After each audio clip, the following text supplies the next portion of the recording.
Olá, minhas amigas, olá, meus amigos. É uma alegria poder estar aqui para juntos refletirmos um pouco sobre o Evangelho de Jesus à luz da doutrina espírita. O meu nome é Paula, eu sou colaboradora do Centro Espírita Irmã Rosa e hoje nós vamos dar continuidade ao tema que estamos estudando esse mês, que é na Escola do Evangelho, tendo como base o livro Boa Nova, de Humberto de Campos, pela mediunidade de Chico Xavier. Antes de iniciarmos a nossa exposição, eu vou fazer a leitura de uma página e a prece inicial. A página que nós escolhemos está nesse livro, O Essencial, pelo Espírito Emmanuel, também pela psicografia de Chico Xavier. Diz assim: julgamentos. Se alguém te surge em erro, tranquiliza-te e cala. Não sabes o princípio dos fatos que registras, quanta dor na criatura antes de haver caído. Se vês a falta alheia, usa a misericórdia. Virtude que condena é orgulho disfarçado. Hoje pode julgar, amanhã ninguém sabe. Vamos orar. Queridos amigos, queridos irmãos, vamos neste momento elevar nosso pensamento ao nosso Pai Celestial, Criador de todas as coisas, esse Pai de amor, bondade, infinita misericórdia. Vamos agradecer por nos permitir este momento em que nos reunimos em corações e mentes. Agradecemos também ao nosso querido Mestre Jesus, pela luz dos seus ensinamentos, pelo seu amor infinito e pelas lições do seu Evangelho. Agradecemos ainda às nossas queridas Irmã Rosa, Irmã Anália Franco e toda a espiritualidade, trabalhadores incansáveis da Casa da Irmã Rosa, que nos envolvem com suas vibrações amorosas, especialmente neste momento de tantos desafios, nos acolhendo, nos amparando, nos ajudando a seguir em frente, reforçando a nossa fé para seguirmos com bom ânimo. Obrigada, Senhor. Permita que essas vibrações amorosas permaneçam conosco a todo momento e te pedimos ainda que fique conosco agora e sempre. Graças a Deus. Bem, nos coube trazer uma breve reflexão sobre o capítulo 13 de Boa Nova, cujo título é Pecado e Punição. Esse capítulo traz uma passagem bastante conhecida e que está registrada no Evangelho de João. É a passagem da mulher adúltera. E Humberto de Campos inicia o capítulo nos contando que Jesus havia terminado uma de suas pregações e permanecia ali em praça pública, quando aproxima-se uma multidão bastante exaltada, pessoas gritando, e havia também uma mulher com os cabelos desgrenhados, a respiração ofegante, e o autor nos diz que em seus olhos tristes havia uma súplica de ajuda, ela pedia ajuda a Jesus. E ele narra que os muitos judeus ali aglomerados excitavam o ânimo geral, reclamando o apedrejamento da pecadora, na conformidade das antigas tradições. Então aqui, 2 pontos nos chamam a atenção. O primeiro é tentar entender o que aquele crime significava para aquelas pessoas. Embora não esteja ainda claro, trata-se do crime de adultério. E de acordo com João, foi um crime que foi pego em flagrante. Levítico é um livro hebraico, um dos livros que constituem o Antigo Testamento, e é, na verdade, um conjunto de regras, de leis que regem as relações e o comportamento daquela sociedade. E está lá no capítulo 20, item 10 de Levítico, escrito assim: Se um homem adulterar com a mulher do seu próximo, será morto o adúltero e a adúltera. Então aqui já nos chama a atenção o fato de que a lei previa a punição de morte para os dois, mas só havia aquela mulher ali presente, prestes a ser apedrejada. Um outro ponto que também acho que vale a pena discutirmos um pouco é sobre a força daquele grupo. Humberto de Campos narra com detalhes que era um grupo bastante exaltado, que havia ali lideranças, gritos. Então, o que significa, o que representa a força de um grupo, ainda mais considerando que havia uma pessoa ali, uma mulher bastante vulnerável. Os estudiosos do comportamento humano nos falam da teoria da identidade social, cujo objeto de estudo é a tendência dos indivíduos se sentirem orgulhosos ou ofendidos pelas realizações de um grupo, porque a autoestima do indivíduo ela fica vinculada ao desempenho daquele grupo. E tem também um aspecto que é a personalidade do grupo, ou sintalidade do grupo, em que as pessoas individualmente têm comportamentos bastante diversos daquele que elas têm quando estão em grupos, porque se sentem amparadas, fortalecidas. E tem uma frase do filósofo Nietzsche bastante interessante que diz o seguinte: a loucura é a exceção nos indivíduos, mas é a regra nos grupos. Então, juntando esses elementos, nós tentamos nos transportar um pouco para aquele contexto que Humberto de Campos nos traz, tentando imaginar aquele clima, aquele ambiente, na realidade, bastante hostil para aquela mulher.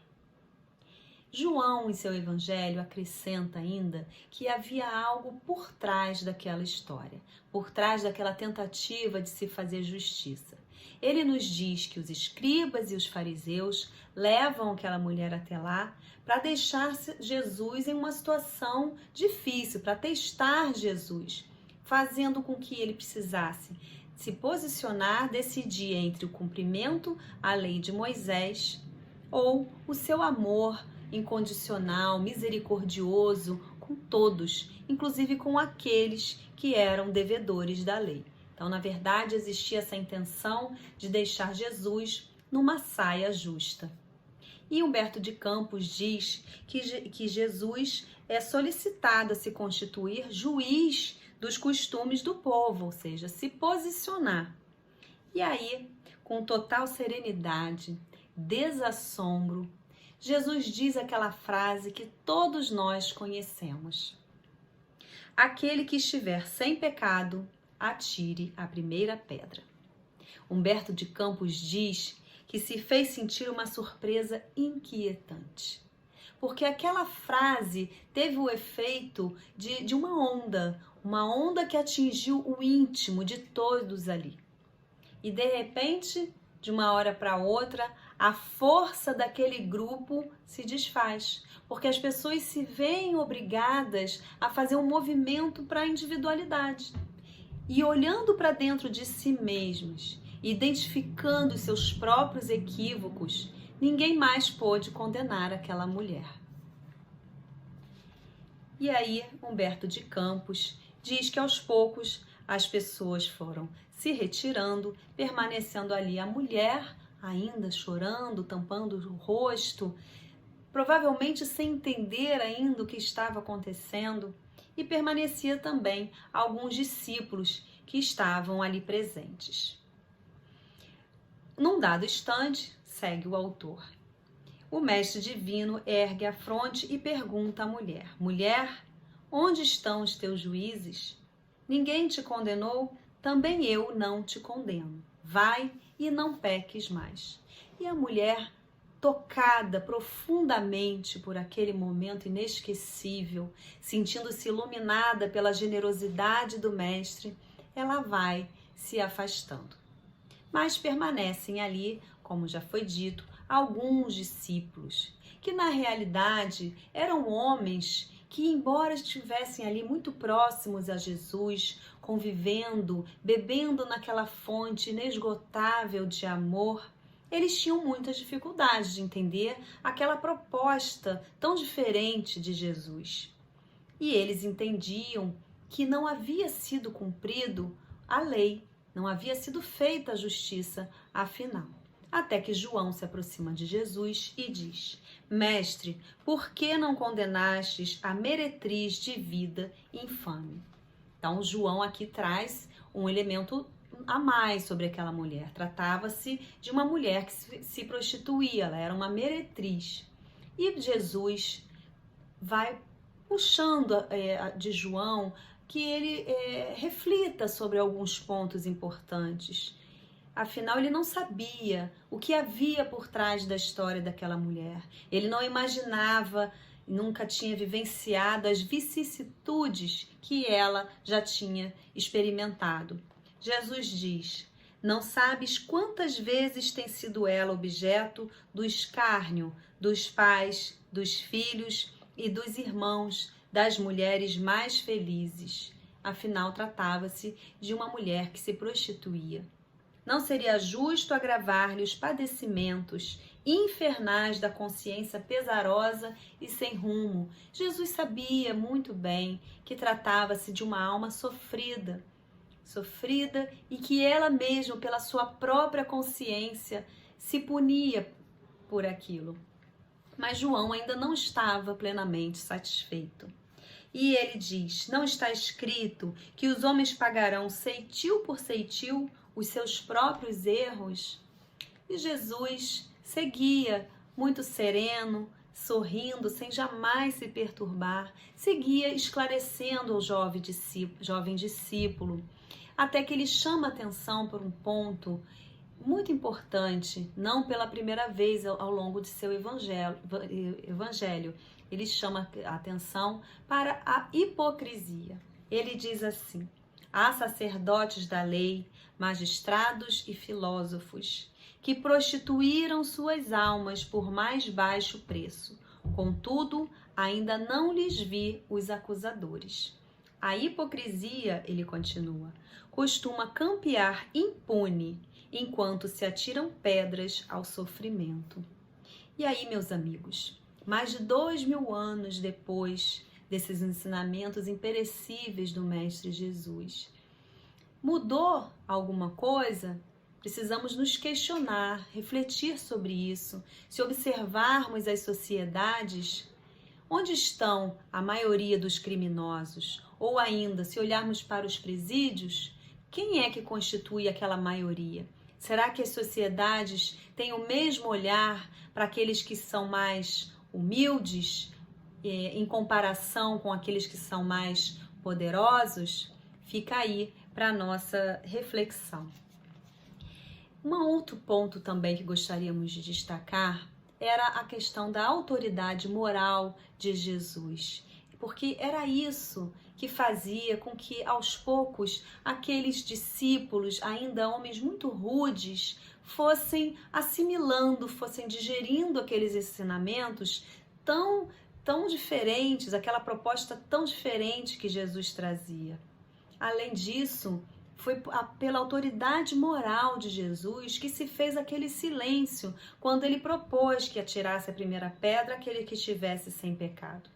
Interessante que essa passagem também é abordada por uma outra autora espiritual, que é Amélia Rodrigues, pela psicografia de Divaldo Franco, no livro O Trigo de Deus. Ela diz assim: o diálogo com as criaturas astutas era-lhe penoso, em razão de defrontar enfermos morais graves, disfarçados apóstolos da saúde, criminosos de consciências ultrajadas, que se apresentavam como fiéis servidores da ordem, do bem e da justiça.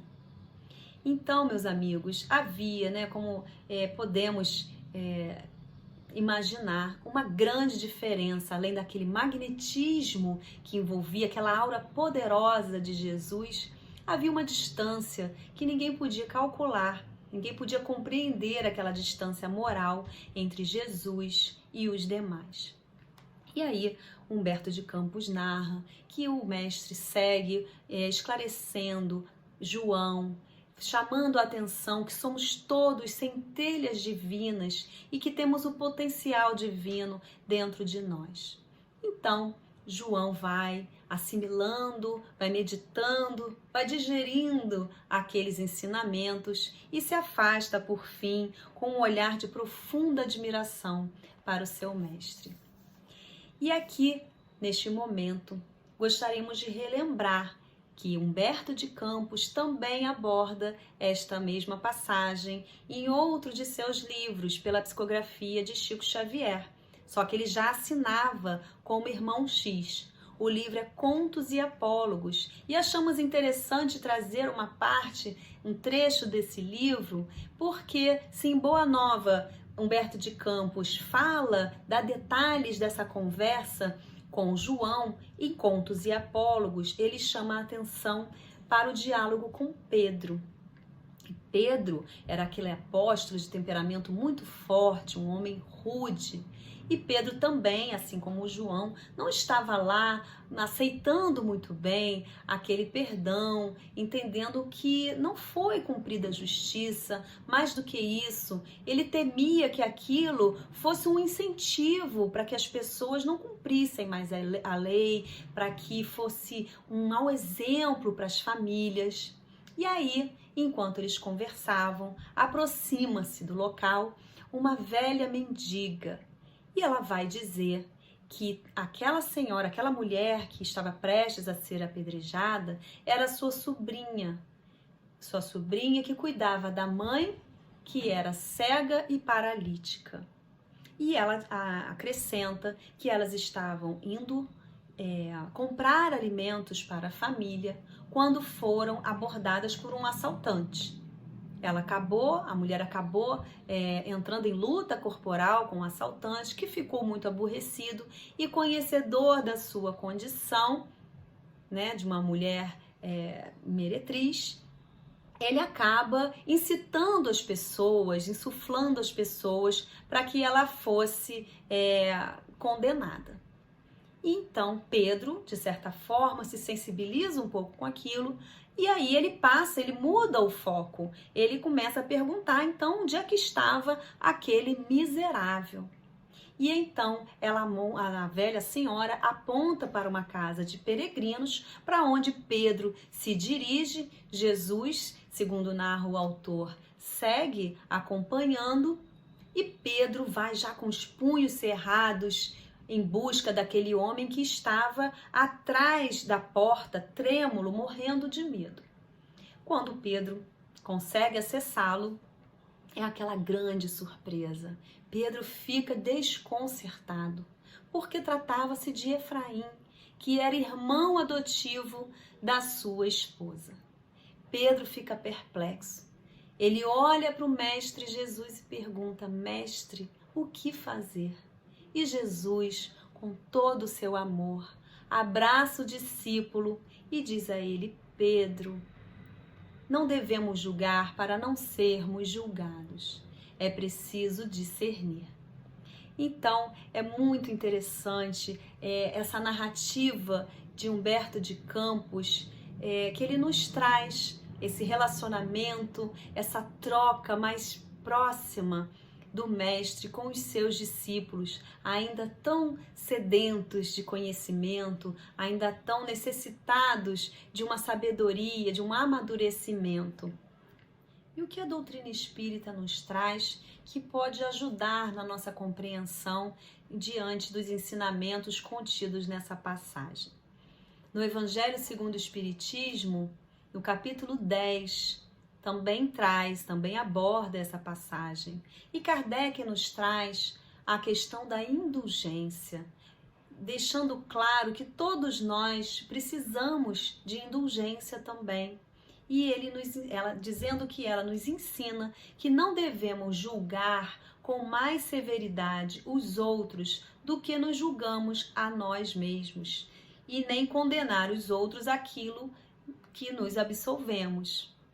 Porque nós temos uma tendência a ter um olhar mais indulgente com as nossas imperfeições ou com daquelas pessoas próximas de nós do que com o outro.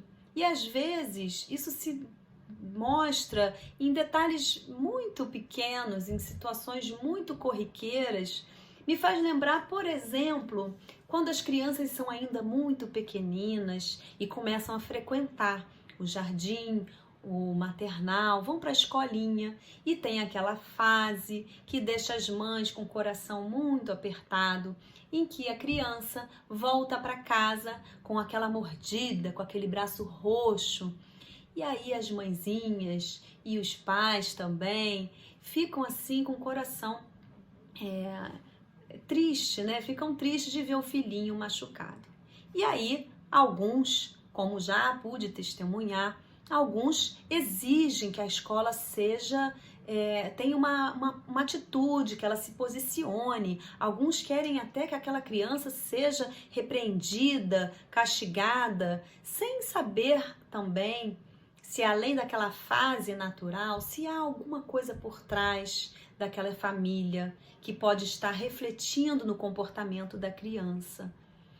Então, muitas vezes, essas famílias são bastante duras, bastante rígidas com crianças muito pequenas. Mas, como se trata de uma fase e todos nós estamos sujeitos às vicissitudes da vida, muitas vezes é o nosso filhinho que é o autor daquela mordida. E aí, quando somos questionados, queremos o quê? Um olhar mais indulgente. Ah, mas é só o meu filhinho. É só uma fase, isso vai passar, foi sem querer. Então, na verdade, acabamos usando 2 pesos e 2 medidas nas coisas menores, mais corriqueiras do nosso dia a dia. E quando chegam aquelas situações mais complexas, vamos repetindo esses padrões. Então, lembremos que precisamos ser indulgentes, ter um olhar mais adocicado com as imperfeições alheias, porque nós também precisamos dessa indulgência. E Kardec acrescenta que não é possível que Jesus tenha sido permissivo, que ele tenha sido excessivamente benevolente com o erro daquela mulher, porque ele diz, não é possível que Jesus haja proibido que se profligue o mal, uma vez que ele próprio nos deu exemplo, tendo feito até mesmo em termos enérgicos. E ele chama a atenção para a autoridade moral, que já comentamos. Ele diz, o que quis significar é que a autoridade para censurar está na razão direta da autoridade moral daquele que censura. Aos olhos de Deus, ele acrescenta, uma única autoridade legítima existe, a que se apoia no exemplo que dá do bem. É o que igualmente ressalta as palavras de Jesus. Então isso fecha, né, esse conflito, vamos dizer assim, de compreensão dos discípulos perante os ensinamentos de Jesus. E Humberto de Campos, ele finaliza o capítulo falando sobre a influência que esse episódio teve, né, na justiça como um todo, em todos os âmbitos, em todas as nações, foram influenciadas por essa passagem sem mesmo se dar conta. Porque na época em que isso aconteceu, era a época da opressão do Império Romano, onde era muito natural que as pessoas fossem, por mínimas falhas, fossem jogadas aos leões, as feras fossem devoradas. As pessoas, inclusive, iam assistir a esse espetáculo, açoites, crucificação. Nos custa entender, mas isso já foi considerado a regra. Era natural, assim como o apedrejamento daquela mulher.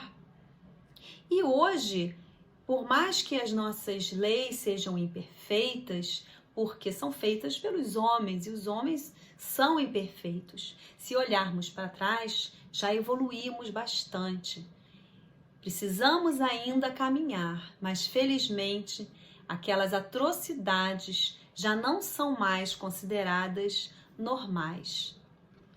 E Humberto de Campos ele termina o parágrafo dizendo assim: todo o sistema da justiça humana evoluiu para os princípios da magnanimidade, e os juízes modernos, lavrando suas sentenças, sem nunca verem manuseado o Novo Testamento, talvez ignorem que procedem assim por ter sido Jesus o grande reformador da criminologia. Na questão 930 do Livro dos Espíritos, Kardec faz um comentário bastante interessante. Ele diz: quando o homem praticar a lei de Deus, terá uma ordem social fundada na justiça e na solidariedade, e ele próprio também será melhor. Então, que busquemos isso, que busquemos que nossas leis, nossos relacionamentos estejam sempre alinhados à lei de Deus, que é a lei de amor, justiça e caridade. Porque aí sim, as nossas relações, as nossas sociedades estarão evoluindo a caminho da lei de Deus. E debruçando sobre esse tema, eu me recordei de uma história que acho que vale a pena compartilhar. É a história de uma senhora que estava sendo processada porque ela era a procuradora de sua mãe que era pensionista, e ela, como procuradora, recebia a pensão pela mãe. Até que um dia a mãe faleceu e essa senhora fez com que a tia ocupasse o lugar da mãe, de forma que continuasse a receber a pensão, sendo ela mantida como procuradora da tia irregularmente. O tempo passou, essa irregularidade foi identificada e ela foi processada. As pessoas que estavam ali presentes, que não tinham acesso a outras informações, rapidamente, diante desse resumo, fizeram seu próprio juízo de valor e entenderam que era um absurdo. Prontamente, todos simbolicamente encheram suas mãos de pedra e estavam prontos para fazer o julgamento e o apedrejamento imaginário daquela mulher. No entanto, deu-se início àquela cerimônia, deu-se início ao ritual do julgamento. As partes foram ouvidas, documentos foram apresentados, novas informações foram trazidas e aos poucos foi ficando claro que a situação não era tão simples assim. Aquela mulher, ela era a única responsável por cuidar da mãe quando ainda era viva e também da tia, as duas completamente dependentes dela porque eram muito doentes, viviam acamadas. E como ela não podia procurar um emprego regular em que ela pudesse receber um salário fixo, porque ela precisava estar presente em casa para cuidar das duas, ela precisava muito daquele aquela pequena pensão que era a única fonte de renda da família. Ela eventualmente conseguia passar uma roupa, fazer uma faxina, algumas coisas que dessem para aumentar, complementar um pouco a renda, que já não era suficiente para cobrir os gastos altíssimos para custear o tratamento da mãe e da tia. E de repente, a mãe faleceu e a única fonte de renda iria desaparecer também. Foi quando ela, no momento de desespero, fez com que a tia ocupasse o lugar da mãe. À medida em que tudo isso foi sendo comprovado, foi sendo esclarecido, um silêncio inquietante também se fez entre as pessoas ali presentes.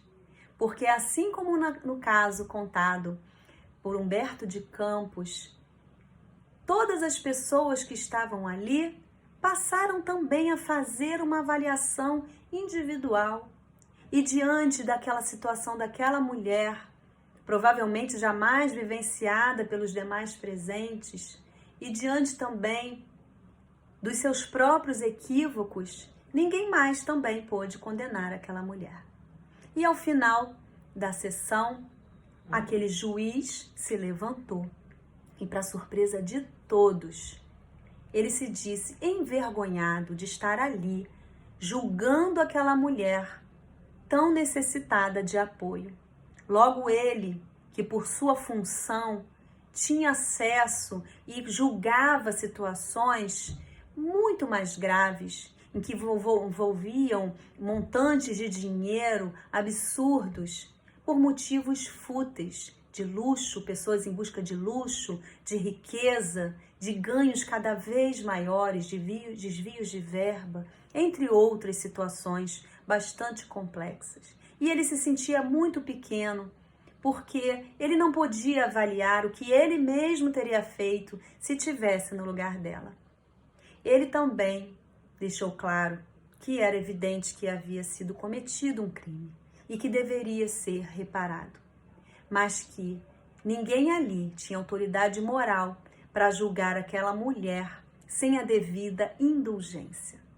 E aí, meus irmãos, vem à nossa mente que Jesus estava ali presente, por meio daquele juiz, nos mostrando, nos ensinando uma vez mais aquelas lições imperecíveis, mas que ainda não aprendemos. Hoje, os apedrejamentos se fazem de outra forma. Muitas vezes por trás das telas de computadores ou das telas de smartphones. Quantas pessoas são expostas, têm suas vidas devassadas, sendo muitas vezes levadas à depressão e até situações mais graves, sem ter qualquer oportunidade de se defender. De uma hora para outra, estão lá, expostos, sendo julgados, apedrejados, aquelas situações se compartilhando com uma velocidade e uma proporção que não podemos imaginar. Então que possamos ter olhos de ver, ouvidos de ouvir, que o Mestre Jesus permanece entre nós, nos ensinando a todo momento, mostrando o caminho, que possamos assim nos inspirar em Jesus, nos inspirar nesse juiz, para termos uma vida mais justa, mais feliz, mais harmoniosa. E eu gostaria de deixar para a nossa reflexão a questão 879 do Livro dos Espíritos. Kardec pergunta assim: qual seria o caráter do homem que praticasse a justiça em toda a sua pureza? E os Espíritos respondem: o do verdadeiro justo, a exemplo de Jesus, porquanto praticaria também o amor ao próximo e a caridade, sem os quais não há verdadeira justiça. Muito obrigada por mais esta oportunidade, que possamos seguir nossas vidas, sempre nos inspirando no Mestre Jesus. Encerramos agora com a prece da nossa amiga Geise.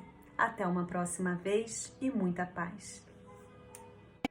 Queridos companheiros, que possamos estar acessando o nosso melhor sentimento de amor, continuando então nessa vibração de paz, de harmonia e dizermos assim: graças a Deus, a Jesus e aos espíritos protetores da casa da Irmã Rosa, queremos, Senhor, agradecer por este momento em que estivemos juntos e te sentimos em vibrações de amor e de paz.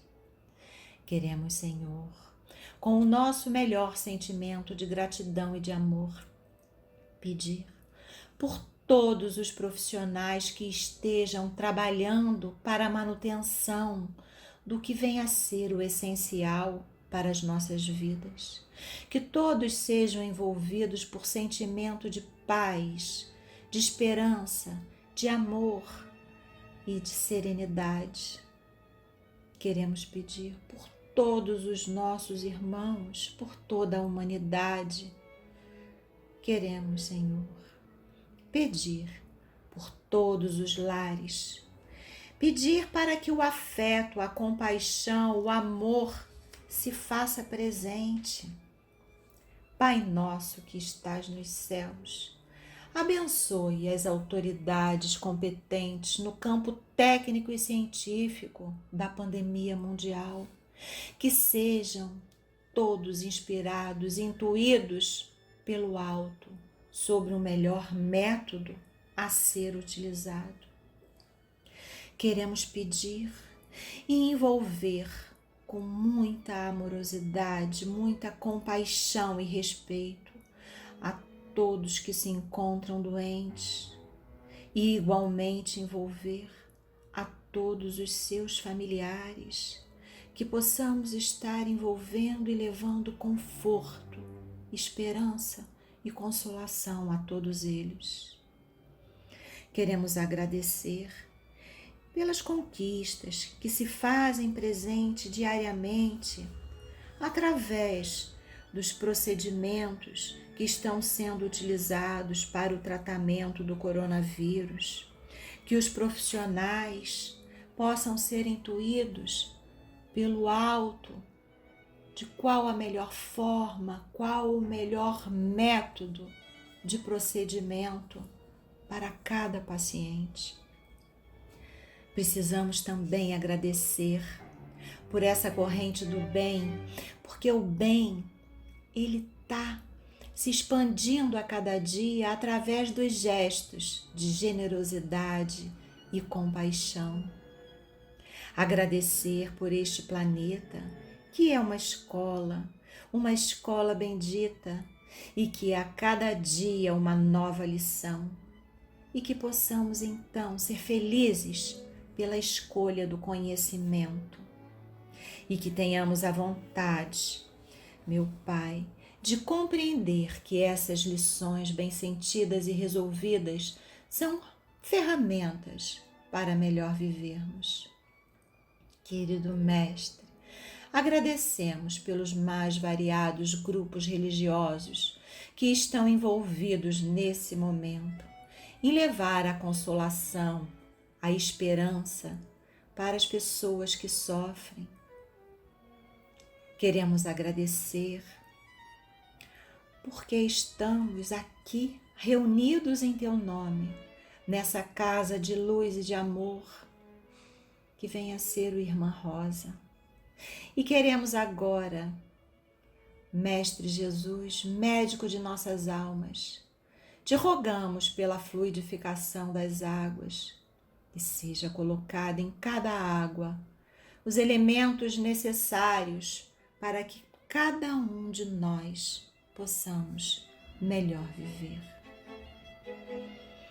Que possamos então finalizar o estudo de hoje e a prece com um sentimento de paz e de gratidão.